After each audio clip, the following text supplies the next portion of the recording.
Pilipinas, magandang araw po sa inyo. Oy, December 24, 2024. Ilang araw na lang, bagong taon na. Luzon, Visayas at Mindanao, may nasupalpal, may napahiya dahil mga atribida, mga excited kayo. Ayan, ito na nga sinasabi natin Hindi confirmed, hindi official itong rally daw ng Iglesia ni Cristo. Dahil nagsalita na po yung anchor ng Net25 at sabi niya, pinangungunahan nyo kami, mas excited pa kayo Sa pool si Harry Roque, sa pool si Tony Liachon, sa pool si Jason Sa. Ayan, mas marunong pa kasi kayo O sige, dito muna tayo ka-coffee sa sinasabi. Dito tayo sa post na ito ng anchors ng Net25. Kasi if you remember, if you recall correctly, sila din yung nag-announce na magkakaroon daw po ng rally. Peaceful mga DDS peaceful rally at sinusuportahan nila si PBBM na wag i-impeach si Sara Duterte, di ba? So yan ang kanilang panawagan. So kahapon, actually kanina, may nakita tayo nagsi-circulate online. Ito, nagsi-circulate online yan. Yung video na yan. Pero ka-coffee, gupit-gupit. Tayo, hindi naman tayo basta naniniwala sa mga gupit-gupit na video, di ba? Kasi pwedeng edited yan di ba? Pwedeng pinagtahi-tahi lang yan, yung audio. So ang ginawa natin, hinanap natin yung original video.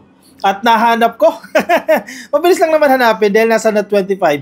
Nahanap natin yung original video dyan sa Net25. Ito yung programang Saganang Mamamayan. At yung portion na to, walang gupit to ka-coffee ito mismo yung portion. Walang putol. Sige, pakinggan natin para nasa tamang konteksto tayo. Sige. Hanggang dyan na muna. Ayun, di ba? May mga nakapost kasi sa Facebook. So, hindi na po tayo babagitin kung ano man po yung nakikita nyo. Again, wala pa pong konfirmasyon sa amin.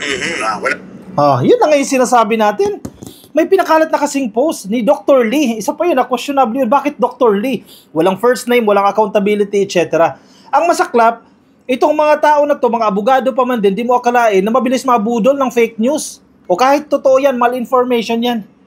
Shinare agad, pinakalat. Siyempre, mga DDS, maniniwala. January 13, 2025, kilos protesta. Hala, nanguna pa kayo sa INC. Wala kang official statement Tinanong natin yung kaibigan natin, di ba, na miyembro ng INC, hindi yan official. Walang sinasabi pang official, walang announcement sa kanilang mga pagsamba, walang ganyang announcement. O ito, nililinaw hindi yan confirmed. Huwag kayo magpapabudol O, isa pa. Hintayin nyo yung may mga nakapost kasi sa Facebook. So, hindi na po tayo babagitin kung ano man po yung nakikita nyo. Again, wala pa pong konfirmasyon sa amin. Wala pa po. Hintayin nyo yung standby po kayo.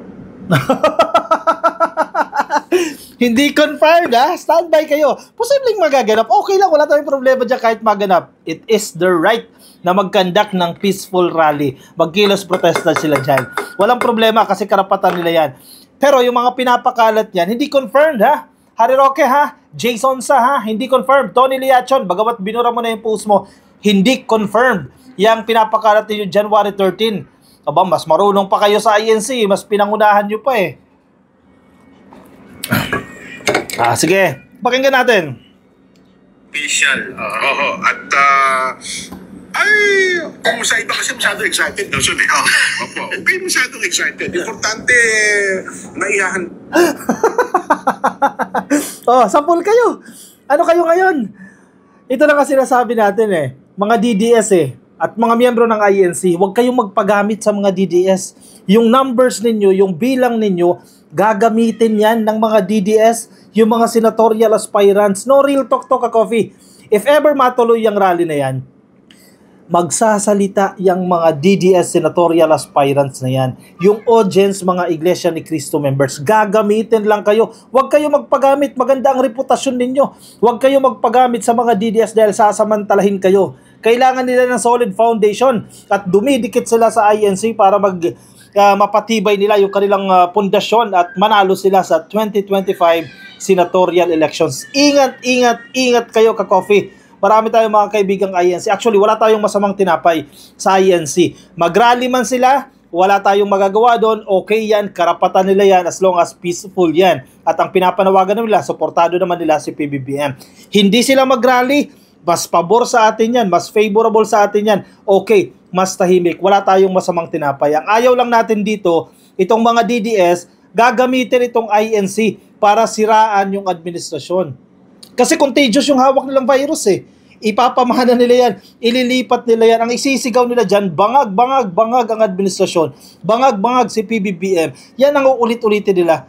Kagabi, mamaya, i-recall ko yan mamaya, sana wag ko makalimutan. Kasi may pinanood ako kagabi. Natin ang lahat ng bagay. Ano ha? Oo, Alam yun ko po, importante. may excited sa inyo, pero baka mamaya mali pala yung may post natin. Yes. Ano man, ano ha? O kaya naman Pinangungunahan kasi ng iba eh. Yun o. Diba, nag-usap-usap kayo. Nangunguna pala kayo. Huwag kasi kayo mangunguna. Hindi naman kayo parte ng INC. INC ba si Roque? Iba relihiyon niya, di ba? Bakit mas nangunguna pa siya? Bakit nagpo-post pa siya? Sabi ng mga DDS, si Roque ba original poster? Siya ba unang nag-post? Hindi. Pero siya yung may followings. Siya yung may follower. Yung nag-post na John Lee. Hindi man sikat. Paano malalaman ng tao yan? O, shinare ng mga may followers. Si Roque, si Jason Sa, si Liachon. Yan, pinag-share nila yan. O, enabler yung mga yan. Sa fake information. Huwag daw kayo manguna, oh. Sinasabi ng anchors ito ng Net25, huwag niyong pangunahan. Nandiyan ka muna. Ayun o. Diba? Kasi naman nung tayo nagsalita, hindi totoo yan. Yung dalawa yan. Yung sinasabi. Tapos kayo, gusto nyo kami unahan. Hanggang wala sinasabi si Jen. Oo, hanggang kami yung sinasabi. Start ba yun? Kayo, hanggang wala sinasabi sa inyo. Oo, ano muna tayo ha? Hanggang kwentuhan lang muna. So, ang sabi po, paghahanda, kasi pag piniprep nyo Kwentuhan lang. Kwentuhan lang ha, yung January 13 ha, kwentuhan lang muna, hindi pa official yan. Hanggang kwentuhan lang daw po yan. Yung mga naghahanda ng mga DDS, nakikinig din sa atin itong mga DDS eh. Oy, baka pagpunta nyo dyan, walang mangyari. Hanggang kwentuhan pa lang daw, hindi po yan official. Sabi nila, pahiya ka Coffee kapag nangyari yan. Posible naman talaga mangyari. Ang tinutukoy natin as of this time, as of this date, Coffee, December 24, hindi yan official. Yan ang sinasabi nila as of yesterday, yan ang sinasabi. As of today, December 24, wala tayong nakikita, wala tayong nababasang official statement mula sa Iglesia ni Cristo. Hindi po yan official. At tulad ng sinasabi sa atin ng mga miyembro ng INC, may ilang grupo lang po, it so happen na miyembro ng INC na gustong magkilos, protesta o mag-peaceful rally. Again, hindi po yan official. Huwag kayo magpapabudol.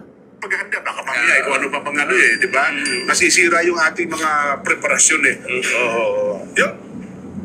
Record daw mo na. Okay, tapos. Balikan natin Coffee.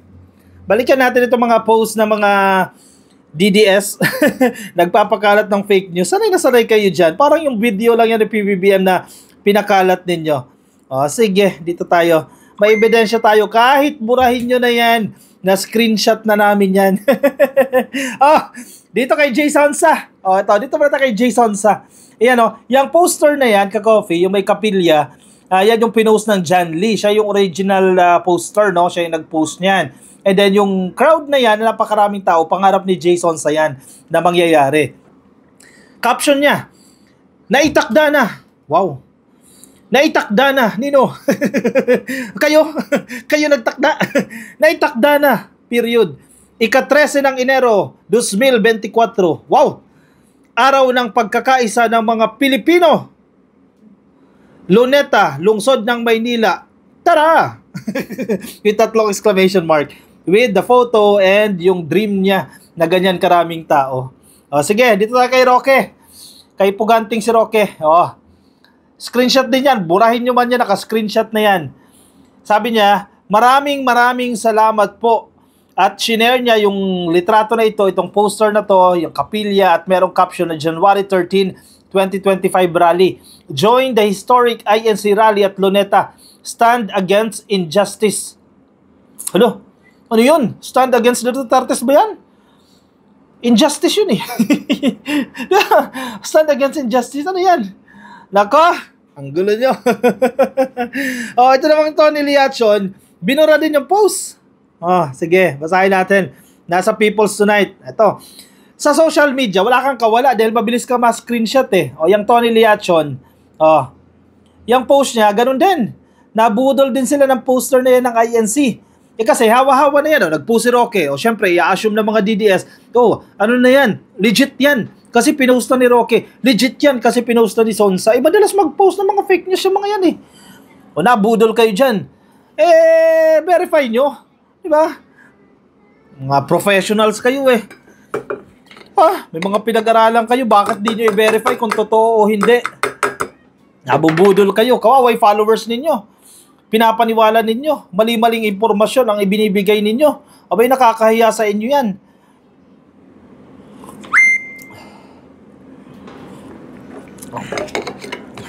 Caption niya. INC rally on January 13, 2025 against injustice. Pare-pareha sila ng caption. And please check it out. Tagging Tony Liachon. Ang nagpost ay yung Dr. Tony Liachon. I-verify nga rin natin kung legit na account niya to. May blue check Pero syempre, dapat na-verify natin yan. Mahirap mapasok. Oy, siya nga. Siya nga. 386 followers. 386,000 followers. Binura niya na kasi. Binura niya na. Sige, balik tayo dun sa sinasabi sa balitang ito. Sunog kayo ngayon yung balitang ito nasa People's Tonight. Kumakalat ang isang di umano'y anunsyo. Di umano'y anunsyo ng Iglesia ni Cristo again that is not official. Tungkol sa gaganaping protest rally tungkol sa impeachment proceedings laban kay Vice President Sara Duterte na lumalabas sa social media page ng health advocate na si Dr. Tony Liachon ngayong Lunes, kahapon po yan, Disyembre 23. Subalit matapos ang ilang minuto ay agad na binura ito at nagbigay ng paliwanag. Tinan mo, napasok kayo dyan. At least may character development. At least may realization. At least naisip niya, teka, mukhang mali yan Binura ni Sir. Binura ni Doc yung kanyang post. Yan. Wag ura-urada. Pwede naman magkamali. Okay, acceptable yan. Nagkakamali. Tayo din nagkakamali. Ikaw nagkakamali ka. Marami tayong nagkakamali. At least may may character development. Diba? Sabi niya, I have deleted that INC announcement. I will not be an instrument of misinformation or fake news. Paliwanag ni Liachon.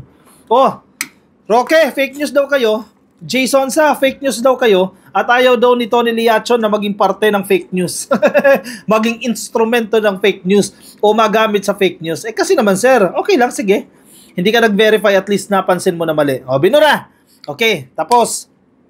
Iginit ng doktor na sa halip na pag-aksyahan niya ang issue sa impeachment na ikinasalaban sa Vice Presidente, mas mainam na lang niya natutukan ang kontrobersiya sa bilyong pisong halaga ng pondo ng Philippine Health Insurance Corporation o PhilHealth na di umano'y hindi napakinabangan ng milyon-milyong miyembro nito. Ayan, mas valid pa yung issue na yan, yung PhilHealth.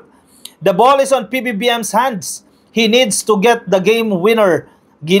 Giit ni Liachon. Inaantabayanan din niya ang ika-veto ni Pangulong Marcos Jr. ng ilang questionabling provision sa 2025 General Appropriations Act o ang 6.3 trillion pesos national budget para sa susunod na taon.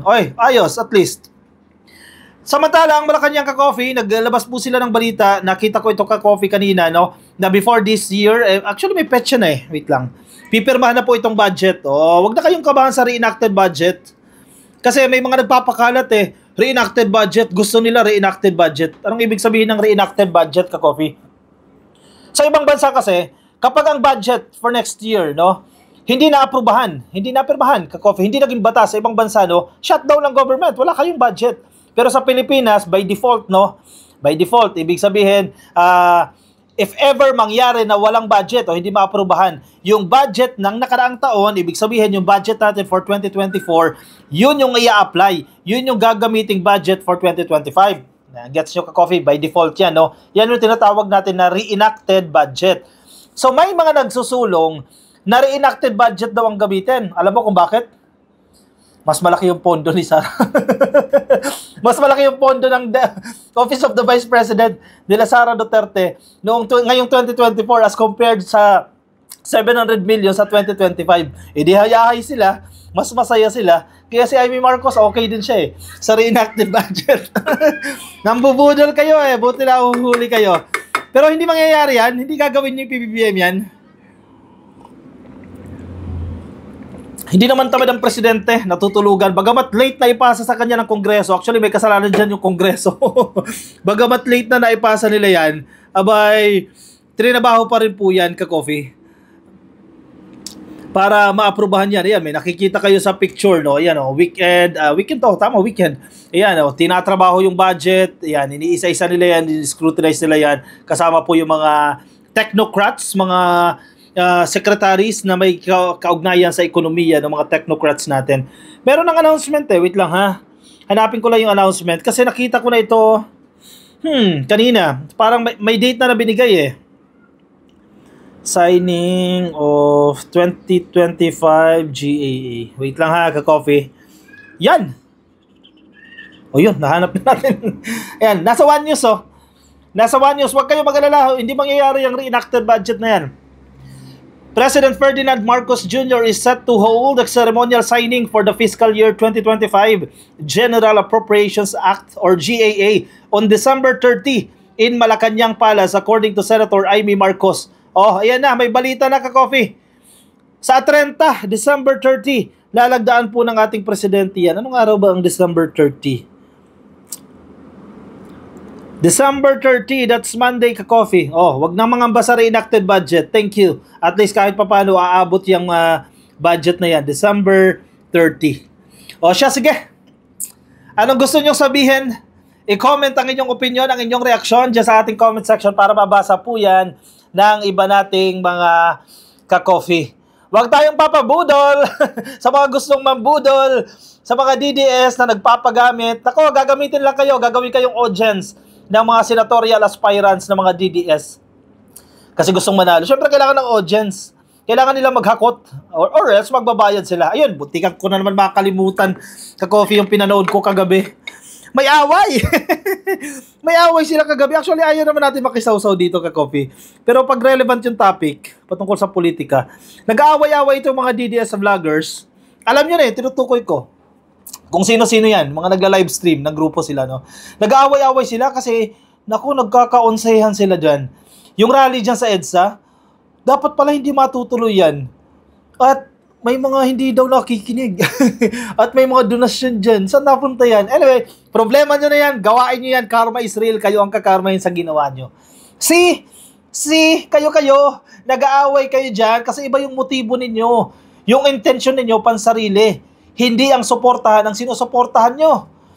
Kami, nag-aaway-away din naman. May mga BBM vloggers din naman na nag-aaway-away.